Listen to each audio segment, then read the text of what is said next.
Welcome to CityBiz. This is July. Well, it's almost July. It's probably July when you're watching it. We are in the last couple days of June as we film, and we are sitting outside in the gazebo of beautiful Central Park, where it is slightly raining at the moment, and where I trust it will clear up. We have people out here in the park.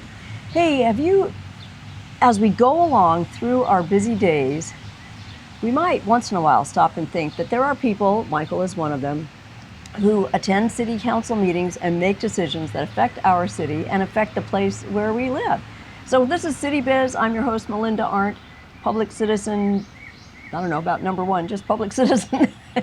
Number one. And this is Michael Halley, and today we're just going to catch you up on city haps from up to the end of June, and as we step forward into July, coming up on the 4th of July weekend. So we want to bring you some progress reports on the electric vehicle charging station. Yes. So again, that was a grant from the Department of Transportation that covers 90% of the cost. So the city will be out maybe 1,500 or 1,600 when it's all done. And it's putting in a dual port charging station in our downtown and one of our parking lots across from the fire station behind Orpheum Theater. That will enable electric vehicle owners to come and charge. Now, again, the city taxpayers aren't paying for the energy. The owners of the vehicle pay for it. So there's a pay function that's part of the charger. And it's basically an added convenience and amenity. So the growing number of people who have electric vehicles, specifically electric only, rather than hybrid. So hybrid, you can put gas in the tank and then it converts that to electricity internally. An electric vehicle needs to be charged at a charger. So this will enable people to pull in, charge, and charging a vehicle takes longer than pumping gas, so you might want to let it charge for an hour or so. And the idea is then they can go and enjoy our downtown amenities while their car is charging. So the charger, we've paid for, it's here. Protective bollards are arriving anytime. Cool. And last night at council, we picked the low bid for the contractor, and it was Simple Ray here in Fairfield. Right. They're primarily a solar company, but they also do this kind of electrical work. So they were the low bid, and there may be a little delay in a particular part that's needed that could put this out a few weeks, but I'll bring another update as we go. If that weren't a delay, we'd be able to get this installed in the 30 days. But Alliant has a specific type of piece of equipment that they want that ties into their system. And that might be out. There's a lot of delays right now in a lot of different industries. So it's still slated for summer, fall installation. And at some point we can be over there maybe and talk about it. Yeah.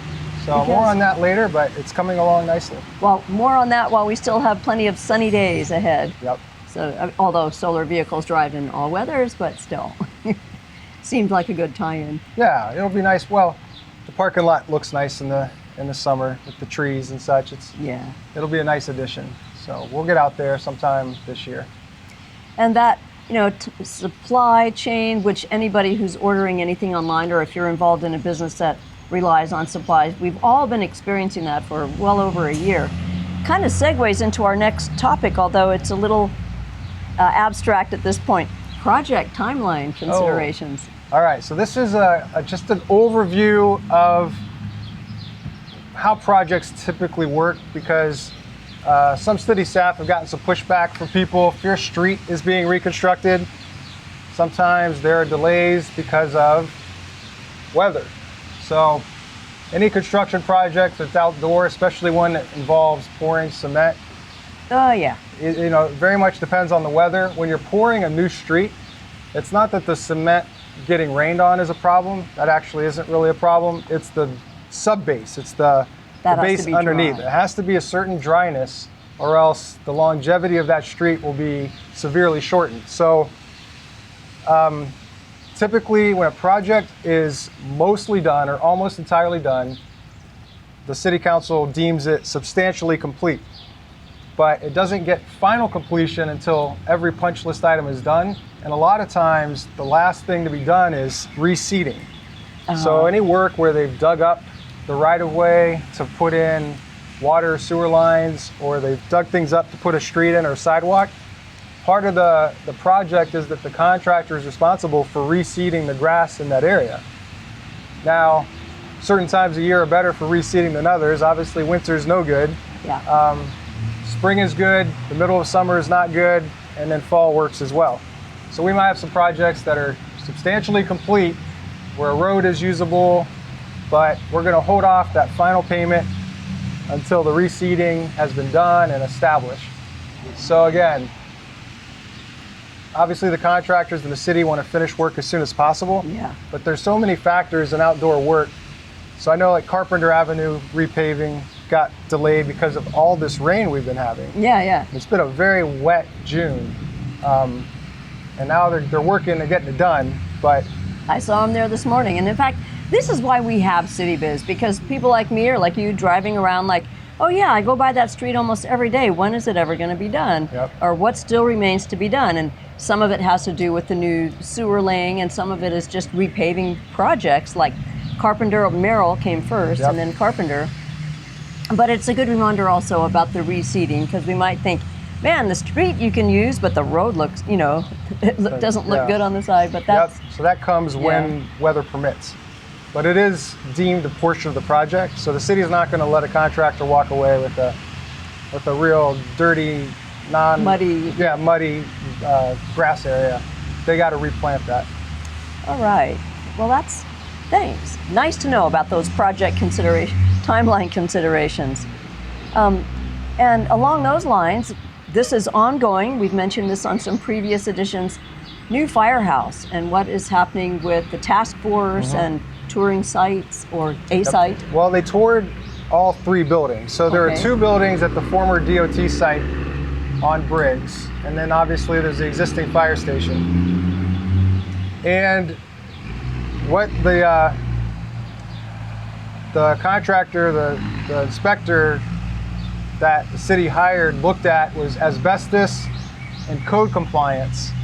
And essentially, the answer is none of the 3 locations is ideal. They all have asbestos somewhere that would make remodeling tricky. None of them are going to meet code compliance as they are for living quarters and other purposes. So no matter which site the city ends up using, there's going to be some pretty major remodeling needed. Our city engineer said if she were to rank the 3 buildings in terms of easiest to remodel to least, first would be the west building on the former DOT site. It's a real solid looking kind of concrete building. That one's number 1, and the existing fire station is second, and a far third is the east building on the DOT site. If you look at it, it looks like an office building. It's just got siding. It is not in any way built for this need. Got a lot of trucks out today, so I'm bear with chuckling us. because one of them just entirely circled the square, and it's one of the loudest. Looking for parking, so they're just going around. Yeah, anyway. We don't mind. So the task force is now, we'll meet again once the contractor has kind of put together some possible, basically like early designs of what would need to be done at the different sites. And an early preliminary type budget. So those are the real thoughts, is which site is least expensive to upgrade, but also gives the most possible use for the fire department. So, obviously the DOT site's bigger, so there's more room, but each site has pros and cons. It's kind of what we expected. Yeah. It wasn't a slam dunk either way. It still needs more consideration. But the plan is that the contractor and the task force continue to work together to have a recommendation for the city council for a budgeting for the next fiscal year. So we start the budgeting, actually we even start it in fall and winter. Yeah. And then we finalize the budget early in the year, calendar year. And the fiscal year budget is July 1st through June 30th. So for the next fiscal year that starts July 2022, we want to be able to have something in mind for what this might cost. Will there need to be a public referendum to vote on bonding? There's some questions that are yet to be determined. Yeah. Well, all right. So that's what's happening with the. It's not happening at the speed of light, but it's happening at the proper pace to get our new fire department. And then we are still in the month of June as we film this, known in many places as Pride Month. And did we have a Pride Month proclamation? We had a Pride Month proclamation at our June 28th council meeting. I got to give a shout out to Maddie Kennedy. Maddie works with me at my day job and texted me a week ago after seeing the city of Ottumwa had made a Pride Month proclamation. And he said, any plans for the city of Fairfield to do this? And I said, well, let's make it happen. So we jumped online and we found language from another city for a proclamation that really spoke to the values of our Constitution, the values of our community, in terms of treating everyone fairly, and everyone has the same rights, regardless of gender, sexual orientation, etc. And so it was very satisfying. I have Mayor Boyer read that at the council meeting. Thinking next year, maybe get ahead of the curve and make that request in May so we can have it at our first council meeting. But yeah, the city of Ottumwa had a proclamation.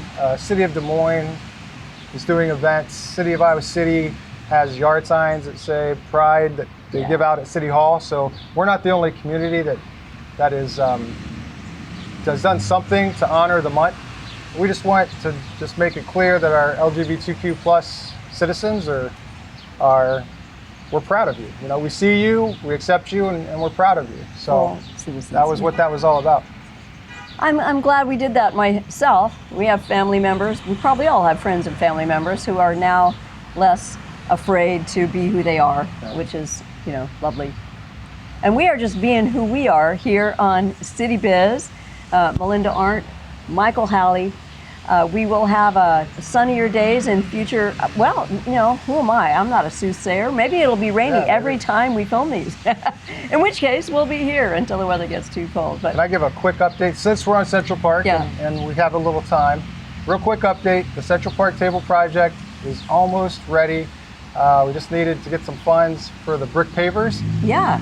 And we should be able to see that going in this late summer or fall here on Central Park. So looking around, even in the rain, there are people sitting at the picnic tables that are here. Then the ones that will be installed will just create a very cohesive look that'll match everything else that's in our downtown. So it'll be a real nice project. It is very close to being ready. So I just wanted to let everyone know we're almost there. Yep, and with greater accessibility, which is the primary idea. 2 wheelchair accessible tables, which currently the current situation doesn't really allow for. Yeah. So it'll be an upgrade in that regard as well. So thanks for tuning into these updates, and share it with your friends if they're just wondering what's going on in the city. And send any questions in too. Oh yeah. Like if you're wondering, when is my street going to get fixed, or some other more complex issue. Yeah, send that question in. I'll be happy to answer that one. Oh, that's it. Happy July, happy 4th. We'll have fireworks, right? Yes, at the fairgrounds at dusk on the 4th, Jefferson County Fairgrounds.